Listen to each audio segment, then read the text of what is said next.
still 5 o'clock, so we'll start the meeting of the Health and Human Services Board on March 18th at 5 p.m. in the Government Center, room 1400.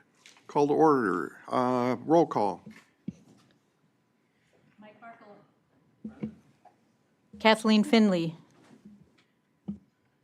Kathy Leaf is excused. Lisa Lind. Deb Lindeman. Here. Wayne Rowan. Present. Julie Smith. Present. Greg Telejohn. Present. Thank you. There are minutes in the packet from January 21st.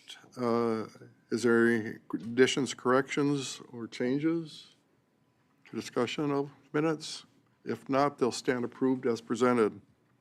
Any public comment tonight? Any public comment? Any public comment? No? We'll move on. Business, financial report for February 2026. Thank you. So tonight we have our financials through February of 2026. I'm also going to talk a little bit about the 2025 numbers. So we are still continuing to get a little bit of revenue in from 2025 that will get posted back to 2025. Currently, we are showing a negative balance of $479,000, so that'll get a little closer to black, but we're expecting that we will have a negative balance or finish negative this year. And that was some of those out-of-home placements, Winnebago placements that we had talked about throughout the year. As far as this year, our numbers are looking pretty good. One of the areas I wanted to point out was in children's services. So our purchase services this year are $212,000 less than they were at the same time last year. And that's actually across multiple programs within children's services. Birth to 3, we hired 2 internal positions, so that cut back some of our contracted therapy services that we provide. Our out-of-home placements for child protection and youth justice, both we had some high-dollar placements that are not currently there. So it was 3 different areas that had that big change. With the healthcare campus, let's see. So overall, they're $2025, whoops, 4,200. So in total, it shows that they finished with a negative balance, but the skilled nursing facility itself finished with a positive balance. Kitty Roads just got open partway through the year. We're still building census there. And then Orchard View also finished with a negative balance, but that's including the money that they paid back for the fund balance, or for the debt service, and also the depreciation. So cash-wise, they've covered all of their operating expenses. It's just a depreciation that's coming up negative. For this year so far, the February numbers, when we look at the report, it was ran on March 6th, so none of the February revenue was posted. Once we include that, then all 3, well, Orchard View and Nursing Home both have a positive balance. Kitty Roads currently has 6 residents, so we're hoping they're kind of creeping up. Any questions for me on the financials? Any questions? No, thank you. Children aging out of foster care system. Children's Services Supervisor Jessica Dodge.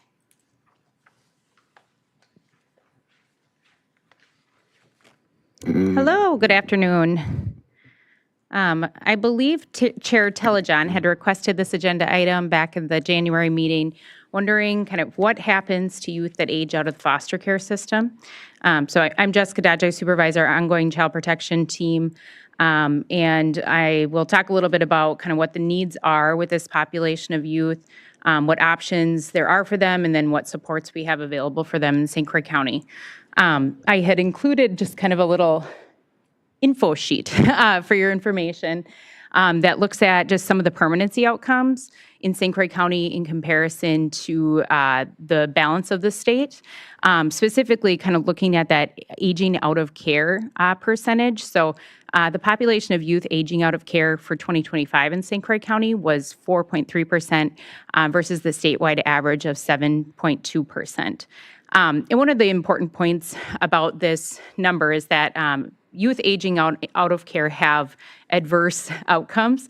It's linked to several long-term challenges for youth, and so it's a permanency outcome that we avoid at all costs. However, there are still a small percentage of youth who do age out of the system.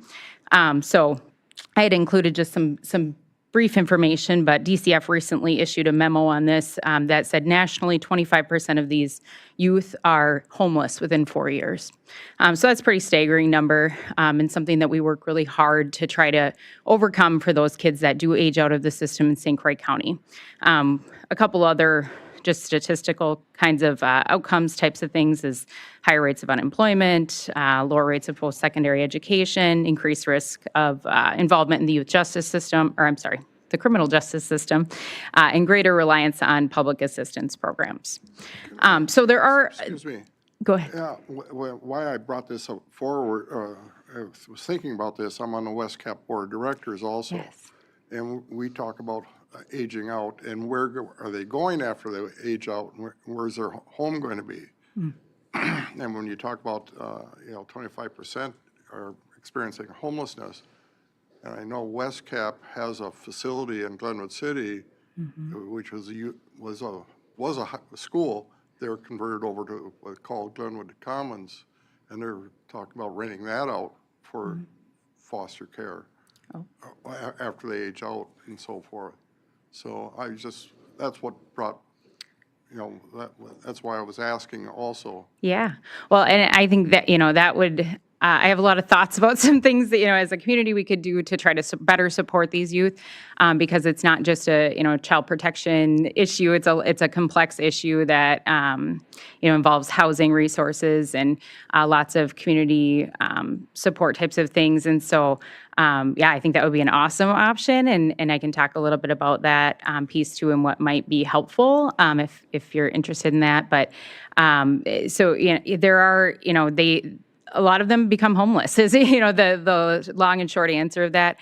We do a lot, our social workers and case managers do a lot to try to prevent that from happening and make sure that if they do have kids on their caseload that are aging out of the system, that they have somewhere to go. That the goal is never, okay, you're on your own when you turn 18 or when you're off your order. Oftentimes we will continue to pay for them to either have independent housing or reside in the foster home that they were living in or with a relative care provider just to kind of support that until we can figure out a more long-term option. There is the option to extend their child protection case until they turn 21 under certain circumstances that are defined in statute. And so there's times when we do that as well to kind of support that transition into adulthood.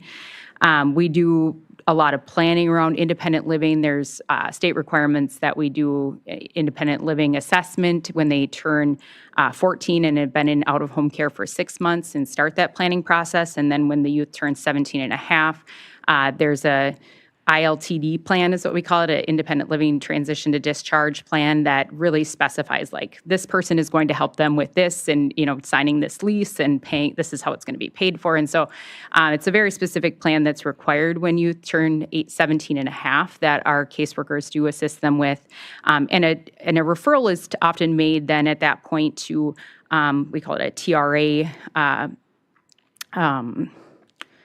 transitional resource office for St. Croix County. Our transitional resource office is out of the La Crosse area. That's another challenge. The youth don't have very much localized support. So when they do turn 18, they will have oftentimes a worker through that office that assists them in continuing to navigate those challenges that they'll have in early adulthood, assisting with, sometimes paying that down payment for an apartment or first month's rent. They can assist with some of those needs that they might have, but they're in La Crosse. And so that makes it really difficult for them to have the level of support that they need. And these youth often have a high level of needs. We do also often refer them to community-based support programs like your West Cap and other housing agencies, HUD. There are some specific programs, and there's a housing voucher called Foster Youth to Independence, or FYI voucher. And again, some of the challenges with this are that the housing authorities don't know how to access them, or they can't access them, or there's too many barriers for whatever reasons, or there aren't enough of them. So we've tried to access those. We haven't been successful. We've tried to look into Minnesota to access those. They have their challenges with those as well. DCF has done some policy changes and tried to make those regulations easier for folks to navigate, and it's still kind of a work in progress. So we're hoping in the future those FYI vouchers will become more available to our youth and be able to serve them in the way that they were intended to. There is a youth and out-of-home care guidebook that's relatively new that DCF put out. It's a kind of a comprehensive listing of resources, what their options are, what rights they have as a youth aging out of care. So I did put a link to that in the packet that you can take a look at if you're interested in learning more about that. Again, there's a number of resources listed. Some of the challenges are that not all of them are available in this side of the state. We do have, again, they may have programs out there, but that are sometimes difficult to access in reality. So there are some benefits to aging out of care that include like youth getting Badger Care Plus eligibility until they turn 26. They're eligible for certain grants and scholarships due to that, aging out status. They can get help with paying for security deposits, first month's rent, skills assistance, education. They get a worker through the local TRA office. So there are some benefits, but we try to avoid that at all costs. Those same benefits are also available under the subsidized guardianship option. And so that's something we really try to utilize a lot more and achieve permanence through subsidized guardianship, which also the county gets reimbursement for from the state. So that helps everyone. But it also benefits youth because then they have that permanence with whoever it is. And they're still eligible for all of these aging out benefits. Any questions? I have a question. I'd like your statistic, or I found it interesting, I don't like it, the 25% experience homelessness, but it's a national statistic. Do you have similar statistics for county and for state? That's a great question. I'm sure that those statistics are out there and we can get those numbers for you. I don't have them offhand. One more question for you. I noticed that if you combine the categories of adoption and guardianship, about a third, more or less, wind up in those categories. But the actual ratios are very flip-flop versus the state statistics. Can you comment on why that might be? I can speculate that, when we're looking at the balance of the state, we do have Milwaukee in there. Sometimes that can skew things quite a bit and show maybe a different picture than what the reality of the rest of the state looks like. So that might be a contributing factor. We do, I think we do a great job in the Western region and in St. Croix County of doing everything possible to reunify children with their families. We also have, kind of made a shift towards guardianship versus adoption with the option of subsidized guardianship and being able to achieve permanence sooner in those cases. So that's something that we've been, exploring and pursuing more in recent years than we have in the past. Any other questions? I'd like to just ask. So I'm looking at this at, 4.3% of the kids in this county age out of that system. What approximately is that number? Is it 5 Yeah, kids? so that was 2 youth last year. Okay. So it was, the number is relatively small. Yeah. And those could be child protection cases, those could be youth justice cases. More often than not, they fall on the youth justice side because, and that could be a child who is brought into out-of-home care at age 17 and a half and turns 18 in 6 months. So sometimes we run into those situations, but they are less frequent than, that population is typically less vulnerable. They're less likely to come into contact with the child protection system, but those situations still do come up. Sure. Sorry if I missed that. So how many do we have in foster care? As of today? Yeah. Or on average, or Yeah, that's a great question. So I know that there's some information that's going to be coming out in the annual report. I don't know the numbers thus far for 2026, but in terms of 2025, I know and I wish I had those numbers in front of me, but I want to say 2024 we had 114 or so youth in out-of-home care, and I believe that number was down more than 25% last year. So the number of youth in out-of-home care in general is decreasing significantly. thank you. Any other questions? Thank you. All right, thank you. Next on the agenda is the financial exploitation targeting of our aging population. Who's taking that? That's, Sean Post Prillier? Sean Post Priller, sir. Thank you. I am Sean, and I am the Supervisor of Adult Protective Services, and I am actually going to look to the Director of HHS to explain where this request came from, because I am not quite certain. Yeah, so the request came from, Kim might have to help me, but I think it was the Administration Committee or the County Board as to getting some additional information around financial exploitation, especially cryptocurrency scams. And that was then brought to the HHS Board as a place to discuss this. Surprise. So here I am, and here we go. This is going to come with a disclaimer right off the front that I am not a financial whiz, nor am I a cryptocurrency expert. But what I absolutely can speak to is where this crosses with Adult Protective Services and what we're seeing in this county, which is actually very disturbing. So in the packet is actually the Adult Protective Services 2025 board report. We are still gathering numbers. They're not quite due yet, so we're still working on that. But notable in here is that APS received a total of 738 reports last year. So that is, I believe, 60%, 64.7% increase in the last 5 years.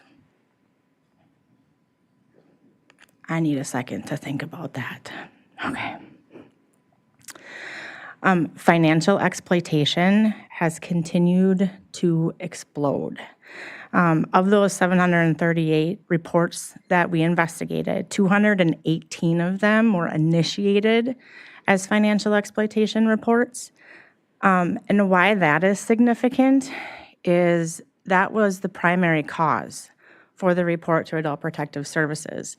And nearly every single one of those cases, as we investigate them, find that if capacity is an issue or a concern with the victim, we almost always find polyvictimization happening. So other types of abuses and other types of neglect. And some of these have been so severe that they've actually been life-threatening. And we were unaware that anything was happening until, say, a bank, right, reported this incident.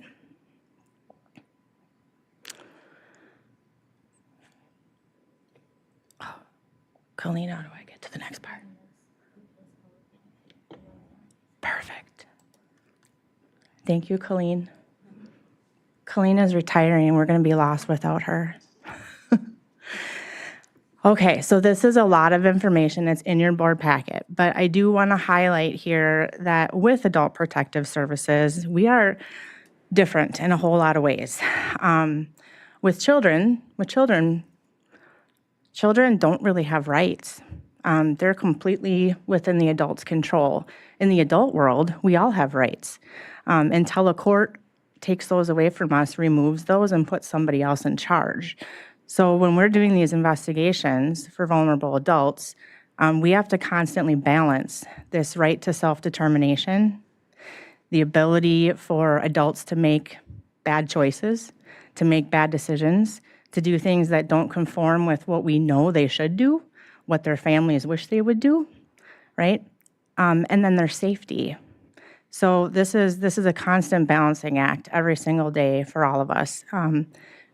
We work really hard to engage people willingly and voluntarily, advocate for them. Sometimes it's helping the ones around them realize that they're going to do what they like, even though it's a bad choice. All right, so financial exploitation specifically. This is it defined very, very simply. It's taking of one's money, property, or assets.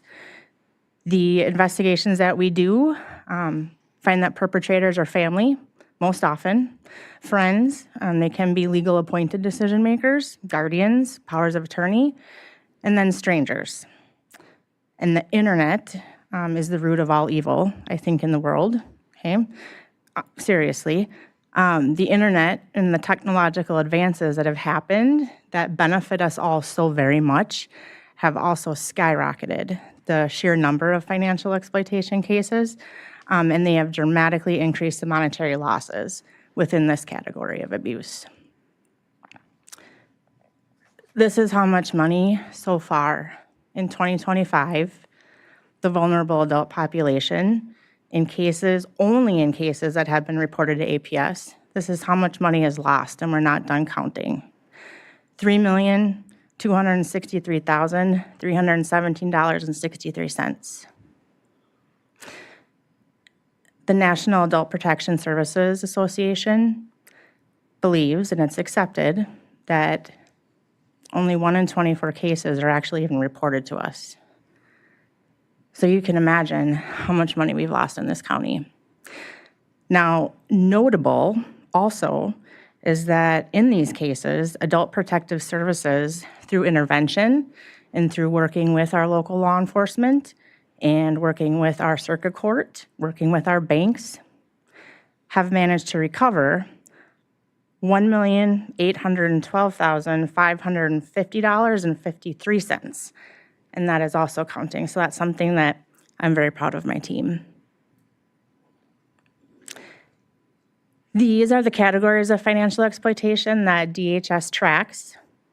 The specific categories, you'll see that cryptocurrency is not one of them. However, cryptocurrency fits in to multiple of those categories, okay? Therefore, when I found out about this request, I started watching as reports were coming in every day. So since mid-February, when I found out about coming here, we've had 2 crypto cases come across my desk. One of them was a loss of $160,000, and the other was a loss of $110,000. Just yesterday afternoon, late at 4:45, past the end of the business day, one more came. And we don't yet have a loss for that one, but it's estimated to be over $250,000. All of those folks were over the age of 60. Incapacity is not a concern. Now, cryptocurrency. Cryptocurrency, again, not a financial expert, okay? So this is plain speak. The Federal Trade Commission defines cryptocurrency as a type of digital currency, and it generally exists only electronically. It's imaginary. You can't touch it. Crypto is bought through an exchange, on an app, on a website, or at a cryptocurrency ATM known as a BTM. Bitcoin is a very common type of cryptocurrency. That's what most people have heard of, but there's hundreds of types, and there's constantly new ones being created. Cryptocurrency is not backed by any government, any insurance. Values are constantly changing, and they're very volatile.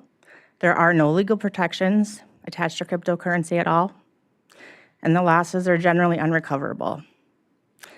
I can tell you that working with the Sheriff's Office They have managed to track a couple of cryptocurrency exchanges out of a BTM, and they went overseas. So that's as far as we get.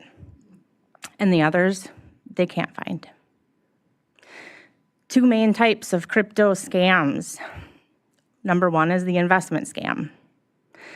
So we all come face to face with advertising every day, constantly. We probably don't even recognize it anymore. But those same marketing strategies that they teach in college, that they teach in high school finance classes, those are the same strategies that criminals use to sell their scams. The phantom rich, selling the extreme luxury, right? The things that aren't available to the masses, but they are to you. Social consensus, everyone trusts this. Why not you? Reciprocity, they give out free samples. They make you have a sense of obligation. Scarcity, it's the big fear of missing out.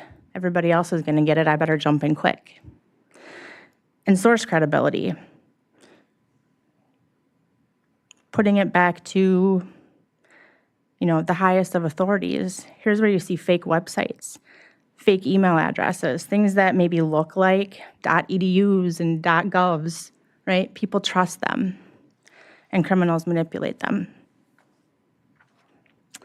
Here's the other big one. This is the one that we in APS see the most, is the BTM machines.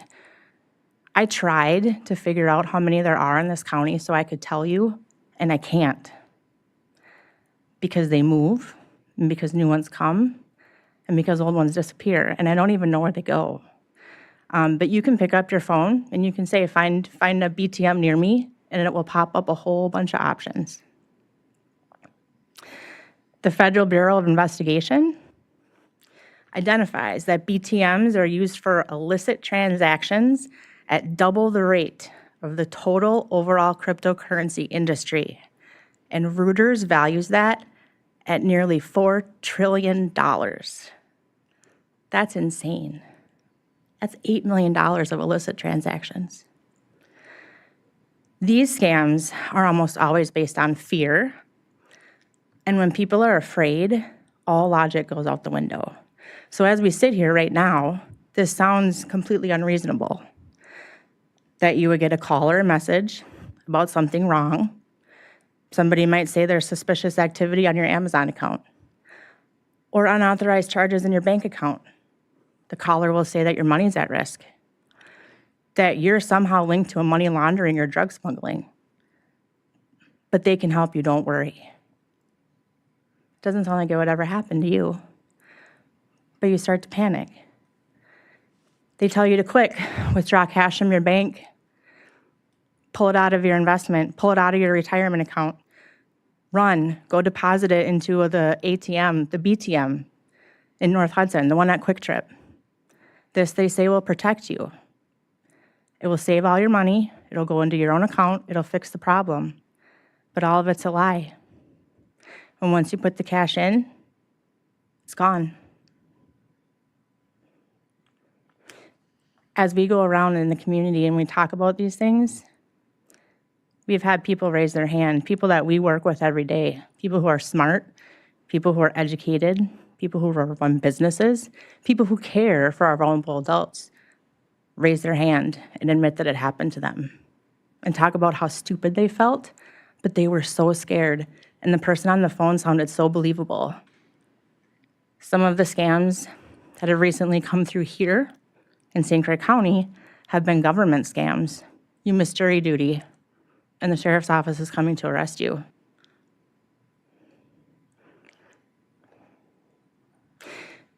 Now, what can we do about this? This is where it gets even more complicated.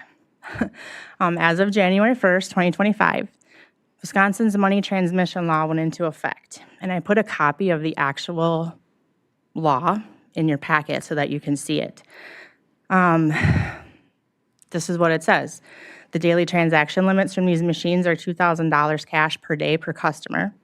There needs to be special fraud warnings required to be affixed to the front of the machine within the field of vision, 20 font, Times New Roman, they're very specific. And they also have to come across the screen electronically at the start of every transaction, and somebody has to acknowledge that they read it to move beyond it. And the BTM operators must maintain written anti-fraud policies. Now, that one I don't know how we'd ever track. But these things don't happen. I challenge you to find a BTM machine in this county or anywhere else that has those warnings or that holds you to $2,000 a day. Why? I don't really have the answer for that, and neither does law enforcement, other than it's not a criminal offense, so they're powerless to do anything about it. And who polices this? The Department of Financial Institutions is the wide understanding, and we even work with people from DFI. But just because they police it, who actually goes out to police it, right? And then what happens when somebody's found to be non-compliant? We don't know. 2026 is promising to be a year where this is brought to the floor of the legislature. I don't know what will happen. I don't know if things will pass the Senate, don't know if they'll pass the House. I don't know if the governor will sign off. This is a pretty hot topic because people really do invest.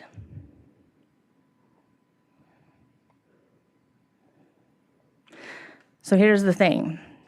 Every single one of us in this room is a target, and none of us are safe. This isn't an old people problem. This isn't a vulnerable adult problem. This is an everyone problem. Young adults fall victim to these scams more often. The numbers that I have are from the age of 0 to 59, 70,000 scams involving cryptocurrency last year. The ages of 60 and over, which is our population in APS, is 35,000. However, 9.3 billion with a B, was lost in 2024, gone without a trace, never to be here again. And 70% of that money was lost by 60 and over. Why? Well, because older folks have more money in general. Retirement accounts, savings accounts, investments, homes and properties with equity, college funds, other planned inheritances, buried coffee cans in the backyard. Whatever it is, they have more. When this happens to an older adult, they're often unable to rebuild. Their working years are much shorter. Some people don't work anymore. Some people can't. Their financial future is damaged or even destroyed. Their physical health deteriorates. This is proven. Meeting of just even basic needs becomes a hardship. It costs money to have caregivers. It costs money to buy meds. Relationships are damaged. We see marriages explode because of these things quite often. All sense of safety and security disappear. I mean, you thought you were married to someone and had it all figured out, and now you find out you have nothing and your house is getting foreclosed on. Embarrassment, humiliation, guilt, shame, all this leads to social isolation. People are embarrassed. People are not stupid. People realize that it happened. Feel awful. And then just when it can't get any worse, you start being targeted for recovery scams. You know, the people that know this has happened to you and they can help you, sign up here. These attacks are more relentless than even the original scams. And there is a very real outcome, which is horrifying. So, is APS the answer?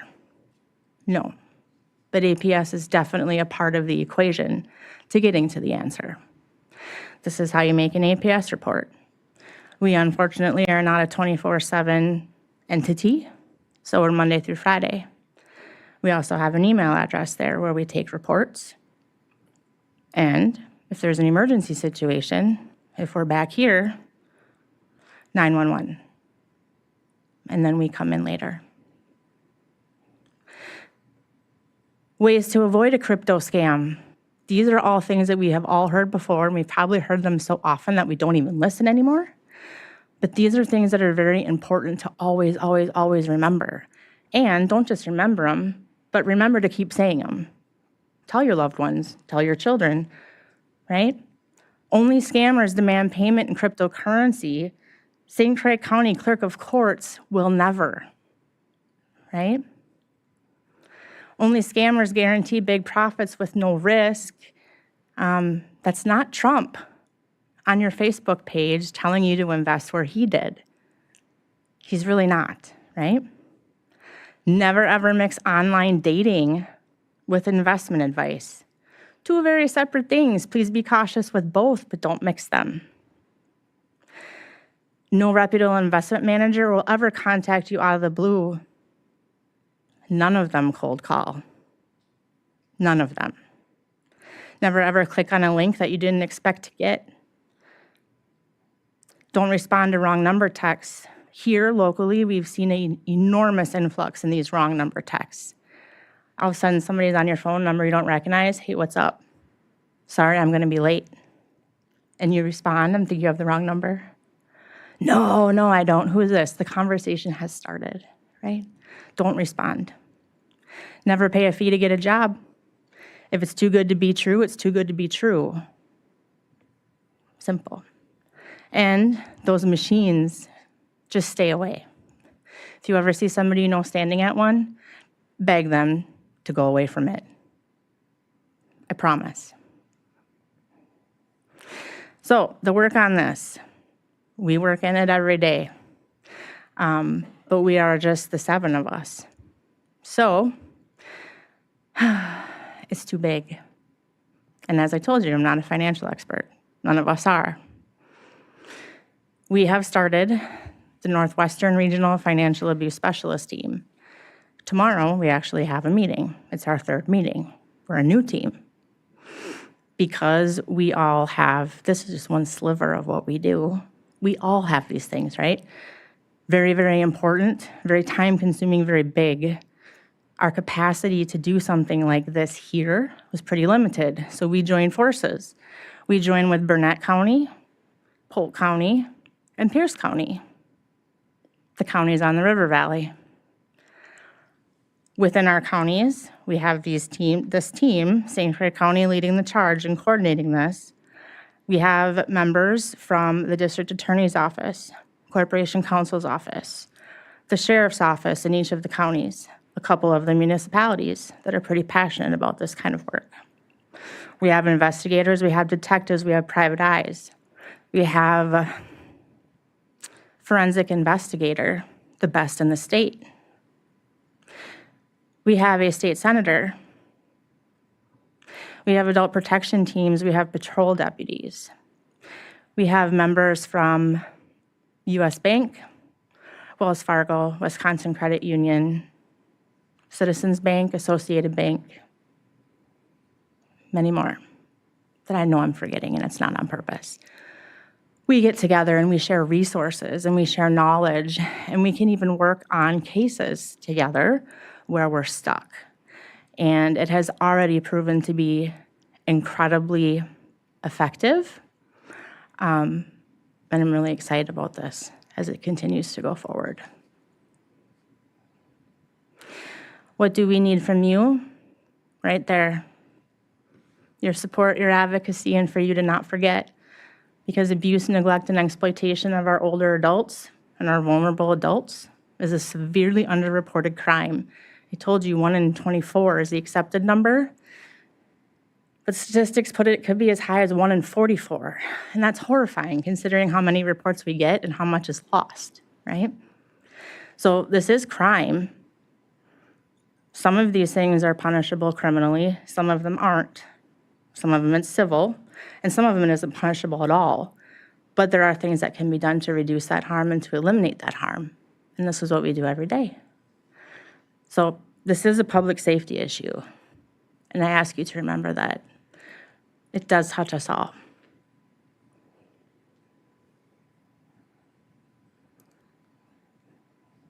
And that's what I have. Thank you. Any questions? Go ahead. I don't really have a question, but I just want to say thank you for the information. Of course, I'm in that category, and we all are, I think, getting those, goofy texts and people that you don't know, and I don't click on anything, but it almost makes me, paranoid. It does. Hard. Absolutely. I agree. And, a little bit of paranoia about these kind of things isn't bad.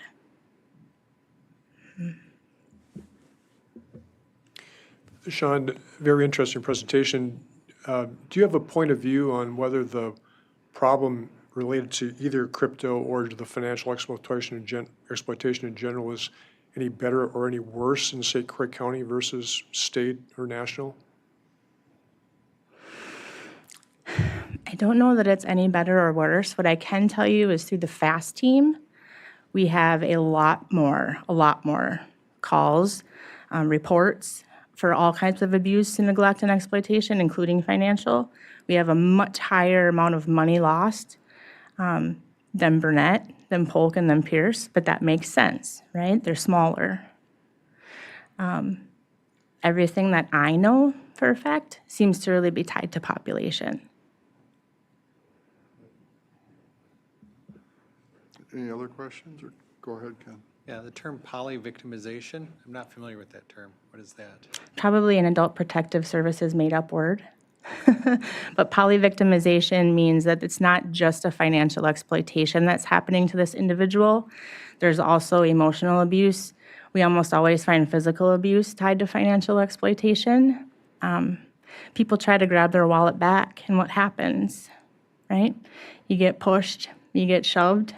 Sometimes you are locked in a room while they go do whatever they're doing, right? All of these things are another type of abuse.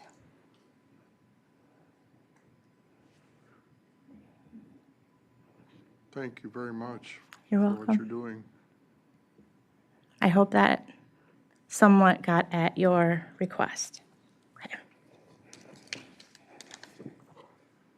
Next item on business agenda is consideration of public health fee schedule. Who was presenting that, did you say? And Mr. Chair, Lori Diaby was going to present on this and then couldn't make it tonight, so Faye and I will try and address this, and we have also Ed Thurman from our Public Health Department here if we need to answer, or you need him to answer questions. Ed, if you'd like to take the lead, that's fine too. Okay, so every year we review the fee schedule and make sure it aligns with the state. And we maintain, the goal of it is to maintain a fee-funded program now. And so when we would not be pulling from the county levy. Last year we increased the fees by 1%. Each year when we review the license fees, we also realign them, the license categories. This year, Ag, Trade, Consumer Protection 172, which is the lodging code, was updated, and they added a whole bunch of new categories. So we added those categories, and then we just took the state fee as the base fee. Since last year, we had an approximate 5% increase in the number of facilities. I think normally it's about 10% increase. Last year we had 5. Salary is the largest expense for the program. Staff, and if you remember, staff received a 3% COLA increase and 1-step increase in the salary. Based on revenue and expenses, the 2026 fee schedule will be about a 3% increase. This is to maintain a totally fee-funded program.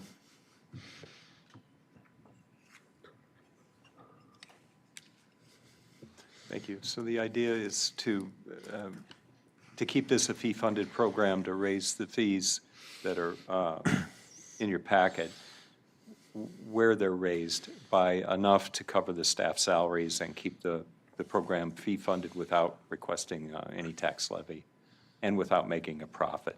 Is that correct? Right. So we're trying to keep it just even at a fee-based system by increasing it this 3% to keep up with our staff costs that go up every With year. each of these licenses, are they inspected annually? Yes. Every license? Every license, every facility that has a license gets one inspection per year, and then follow-ups and complaint investigations, but one annual inspection. So all the campgrounds and everything? Campgrounds, retail food, That's tourist room. that's a few man hours then. quite a few, yeah. Any other questions? You mentioned a 5% increase in number of facilities is, Yeah, the number of facilities was a 5% increase. okay. Normally, it's about 10% every year, and this year kind of stepped back, so. I guess that was my question. Was last year at 10% an outlier, or is 10% more the norm? 10% is normal. And can you attribute, or do you have a theory on why it decreased this year? No, just slowed down. It's kind of odd because I think we're still the fastest growing county, so I guess we'll see next year what happens, so. Do we need a motion to approve this? Yep. Is there any more questions? I'll entertain a motion. I'll make a motion to approve the increase in the fees, 3%. And a second. Mr. Barkle. Any other discussion? All in favor, say aye. Aye. Aye. Motion carries unanimously. Thank you. Thanks. Information regarding the men's shed programming. ADRC Administrator Kristen Newton and ADRC Supervisor Amy Romhild.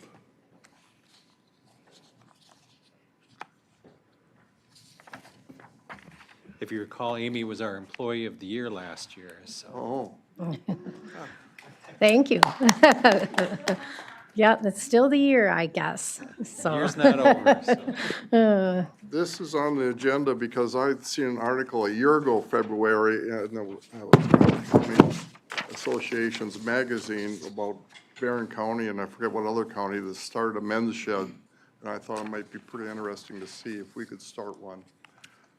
My understanding, and I've heard other people in talking to them who are older age, let's put it that way, and they don't have as many friends.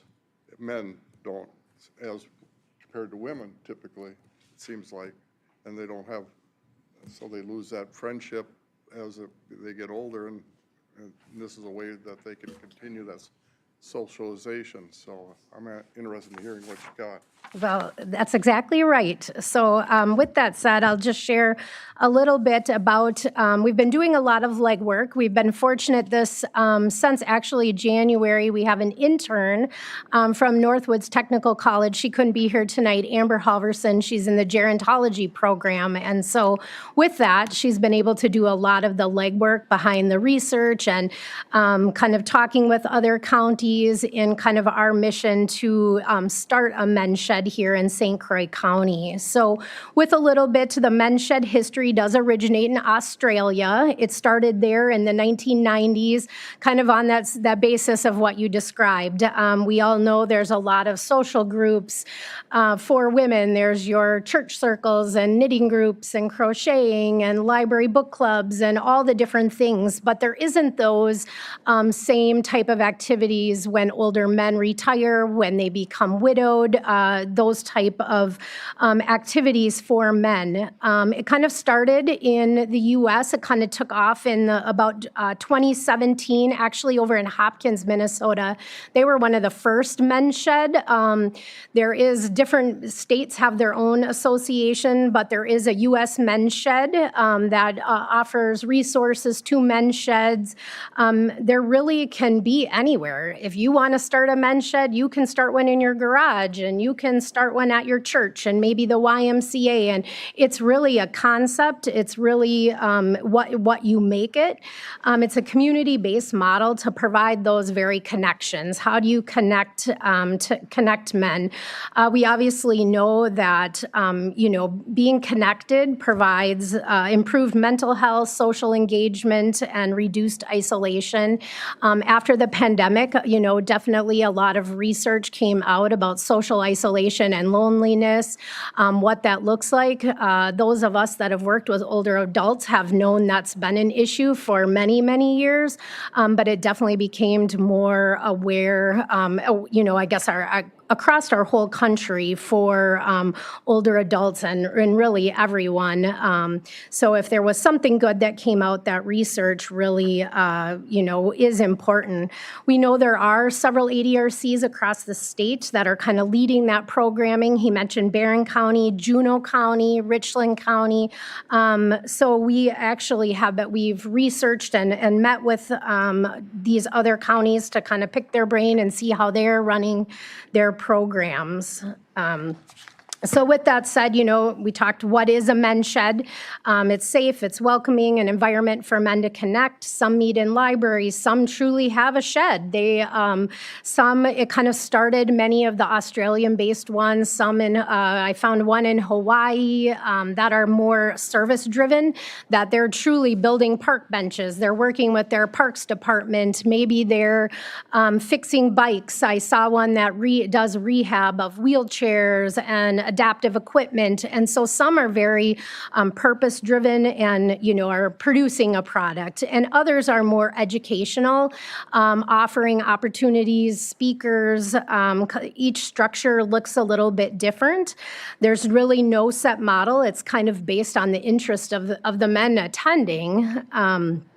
So, with that said, who benefits? I just kind of listed here really, truly any and all older men. Some of the target groups as far as mental health, veterans, individuals that have been widowed, retirement, rural individuals, farmers, tradesmen, kind of losing some of that purpose upon retirement and definitely change in lifestyle. Every 3 years, we're required at the ADRC to do an aging plan. So basically, it looks at, we evaluate, we do surveys, we do some outreach to the community and, ask the questions, what do you see as needs as you age in this county? It kind of gives us some direction of using our programming, what are those needs? And just to, let you know, this time around, our plan is from 25 to 27. Isolation and loneliness was listed as the third highest concern as they age in this county. And so, and that was the first time that it's been on the list. So, whether it's because people are better educated and concerned, maybe that is the result of the pandemic and seeing people more alone than they had been in the past. So, the idea of having a men's shed really aligns with our aging plan and kind of some of the approaches that we're taking to better serve the older adults in this county. Other ways that the men's shed certainly supporting mental health in this county for older adults, expanding community-based services, really keeping older adults in the living setting that they choose. We know that, many folks prefer to remain in their homes or live in a senior apartment, and really looking at those community-based options to keep people healthy in all aspects, physically, mental, emotional, all areas.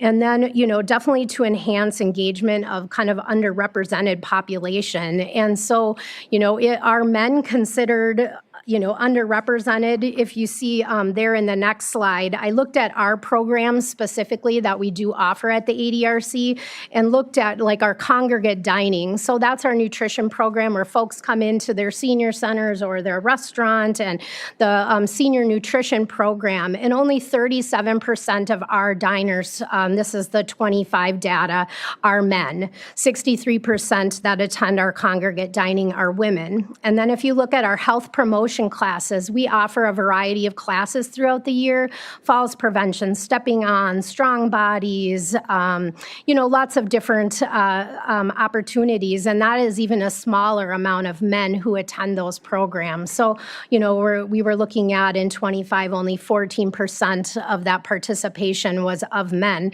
So, at the ADRC, we can offer lots of different things and, try to, utilize our funds to do different health promotion classes and things at our nutrition sites. But it's not how do we get the men to attend those, and how do we change that that percentage a little bit to make sure that we're serving men as well. So, we, like I mentioned, we did some research with other counties. We interviewed Barron County, Juneau County. Amber from Northwoods is actually going out to the men's shed to help them with their men's shed in April. So kind of learning more on the ropes on that. All of the counties have been very helpful, very insightful. In Milwaukee County, theirs isn't run by the ADRC. It really, they're doing it more in a substance use capacity and mental health. So like I mentioned, it can run a lot of different ways. But we're kind of looking at their best practices, what they found. Most of them found holding a monthly meeting is kind of the ideal plan, that it creates energy, gets something for them to look forward to each month, a purpose, coming back for these things. You have to obviously do some legwork to identify some community partners. Where are we going to hold a men's shed? How about speakers? And obviously sustainability, affordability of a program like this as well. All of the counties utilize volunteers, 3 to 5 volunteers every month that, helped with registration and food and, whatever way your model works. So, one of the things that was very interesting was, they were really the topic, the purpose that month wasn't as important as the time to connect. A lot of them did surveys of their participants. What do you want to hear about? What speakers do you want to, and they really were like, we don't really care. We like them all. You plan it and we'll come. Was really, some of the topics ranged, did a little research on some of those. Some of the topics range from maintaining tree health, canine presentation from their sheriff's department, scams and fraud, car show, honeybees, maple syrup, drone photography, no fuss cooking for men, Veterans Day program. So, really a lot of different options that kind of brought people together. So kind of our vision for the men's shed is really to, do what the men want, to kind of do some of that peer participant-driven feedback. What topics would you like to hear? Obviously creating a sense of belonging and purpose, along with just that opportunity to talk about things that, everyone is seeing, the stigmas around mental health and just sharing conversations. Obviously, we want to create a sustainable program. What our current plan is to do quarterly for the rest of 26, gather that feedback, and then hopefully into 27 to be able to do a monthly men's shed.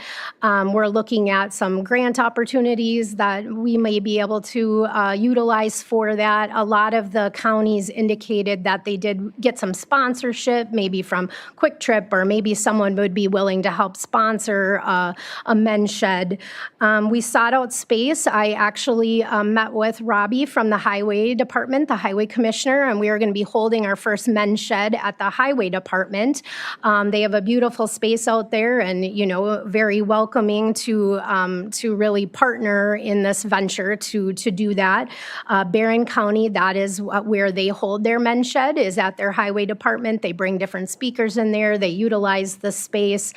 So kind of going along that same model, I think will be a central location as well to kind of capture some of those rural gentlemen that maybe live in Glenwood City and Woodville, and kind of a way to provide a welcoming environment for everyone.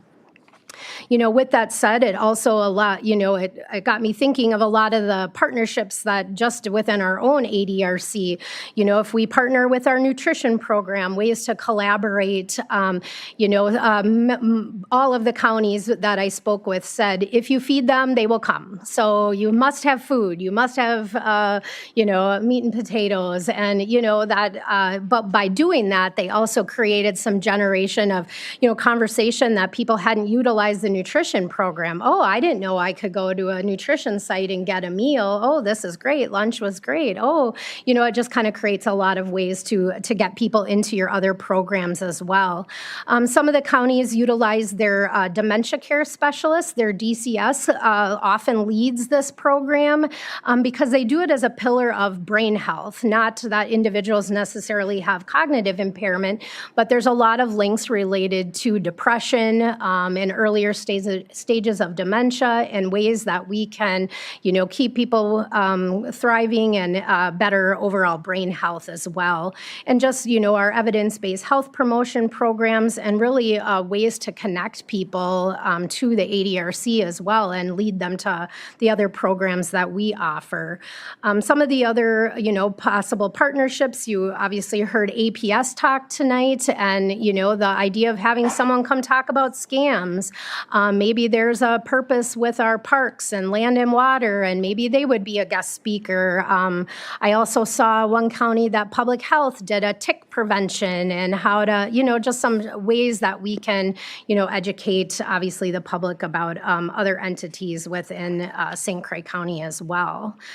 So as I mentioned, our first kickoff is going to be Wednesday, May 6th. We have a, talk shop, swap stories, but we're going to introduce to the folks that attend what the men's shed is, kind of the model, and it's kind of their club, and what can we do for you. And then there's going to be a conversation about all the things happening on the roads this year. And Robbie has actually done a few tours for a couple of our senior centers already. So he said, I know the question will be about roundabouts, and I'm ready for it. So he's going to do a little presentation about what's happening in the county, and then provide a little tour of the awesome highway department out there. And I actually started sharing, kind of doing a little of the marketing of this program already today, and I already had someone in Glenwood City. He's like, oh, just sign me up right now. Sign me up. Okay. So I'm hopeful that, Barron County, I think their initial men's shed, they had 32 people attend, and now they are at about 45 to 60 every month who attend that.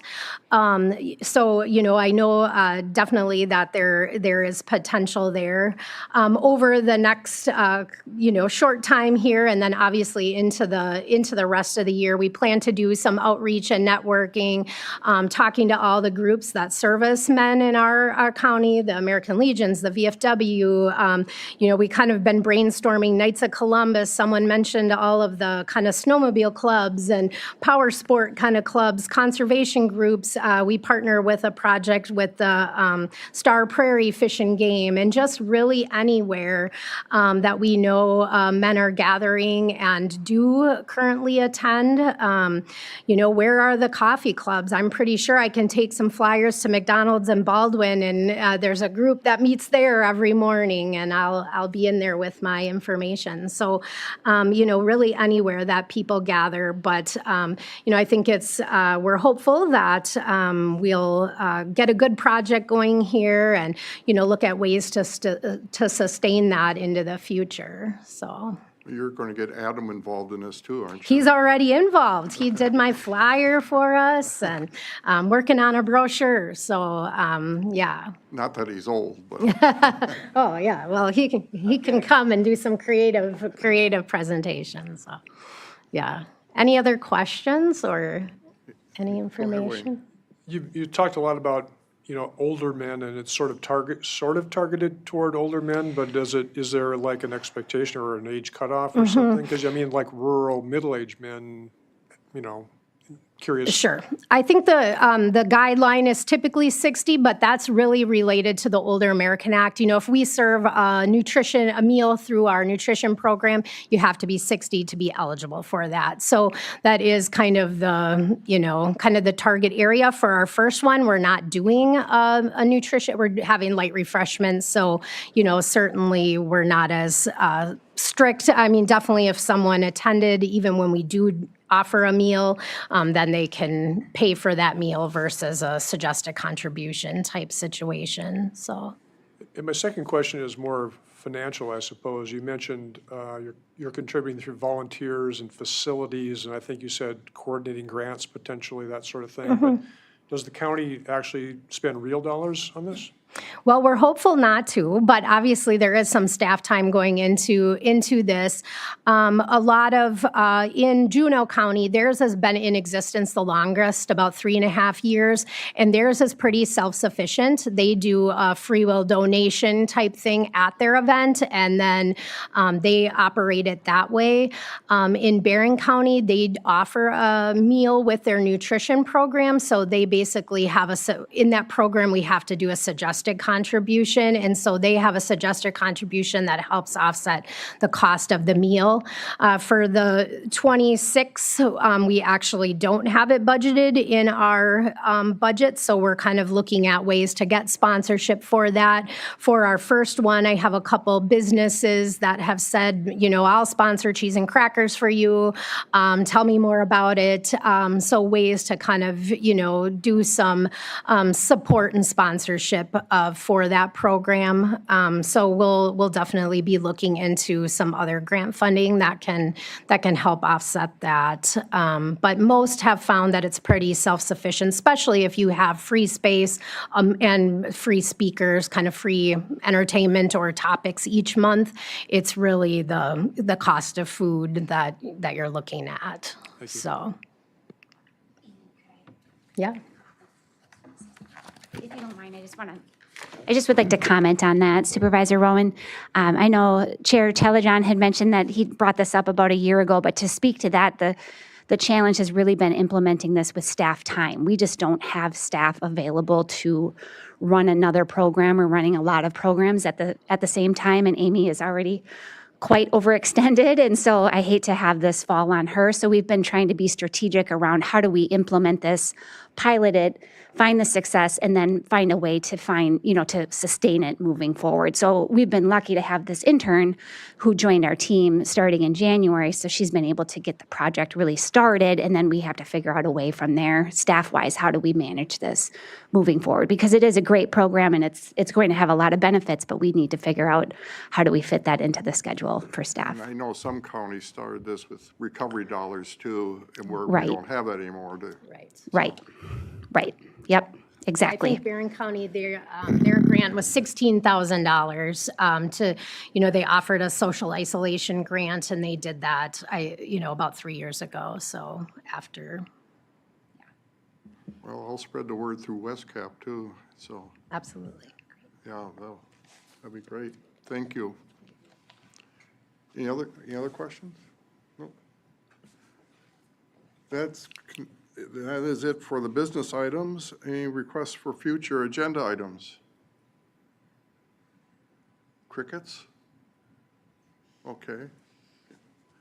Announcements, any announcements, Bob? Yes, sir. I have a couple. I did want to just take a second and thank everyone who presented tonight, Sean, Amy, Jessica, Ed, who left early, but they really put a lot of time and effort and preparation into these presentations. I think it showed.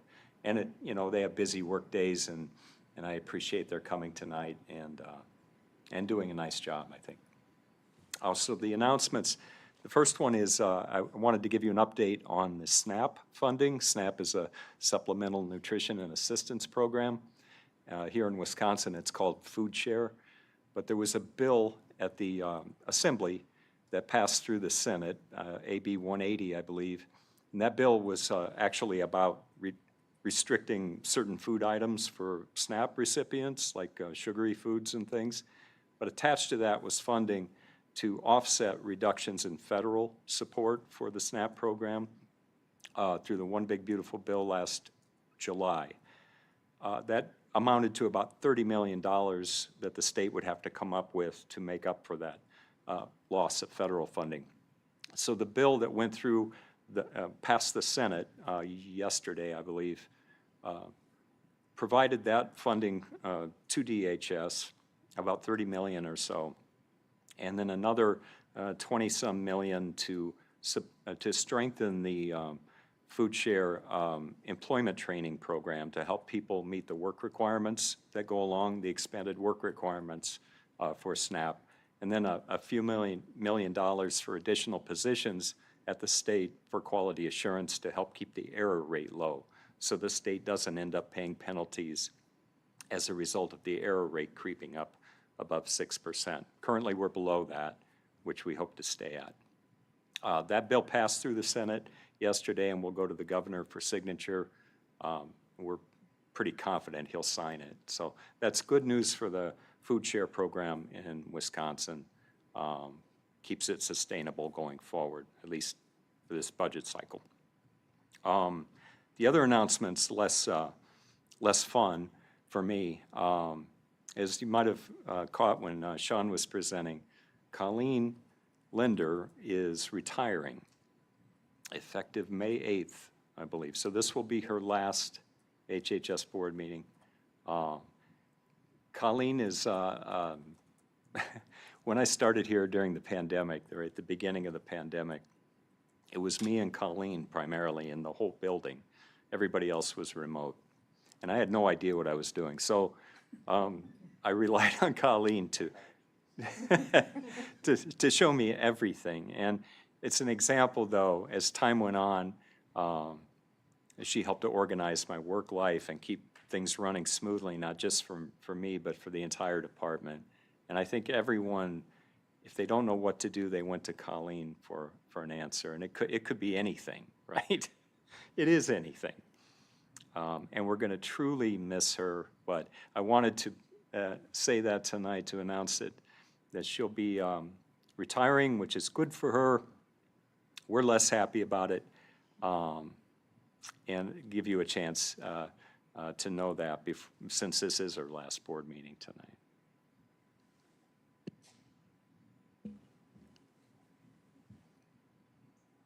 I would just say thanks for the opportunity to work here and work with all of you. I appreciate your commitment to the county as well as the staff with the county, and it's just really been a great experience. So I'm leaving because I choose to.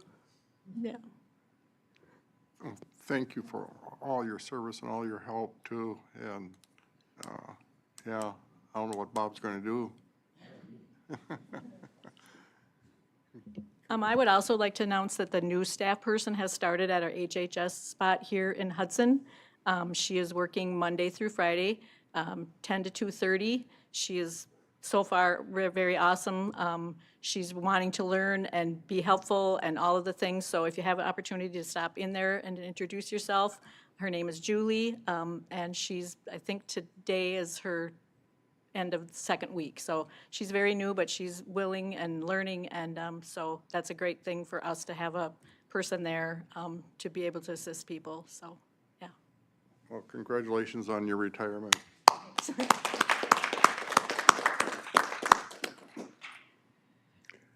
If there's no other announcements, I'll just mention monthly Ruby's Pantry is in Richmond next Thursday at the National Guard Armory in Richmond, starting at 4:30 till 7:30, well, 6:30, depending upon how soon we run out of food. But if you're looking for food and extending your grocery stop by Ruby's Pantry in Richmond. And with that, I'll adjourn the meeting. Thank you, everyone.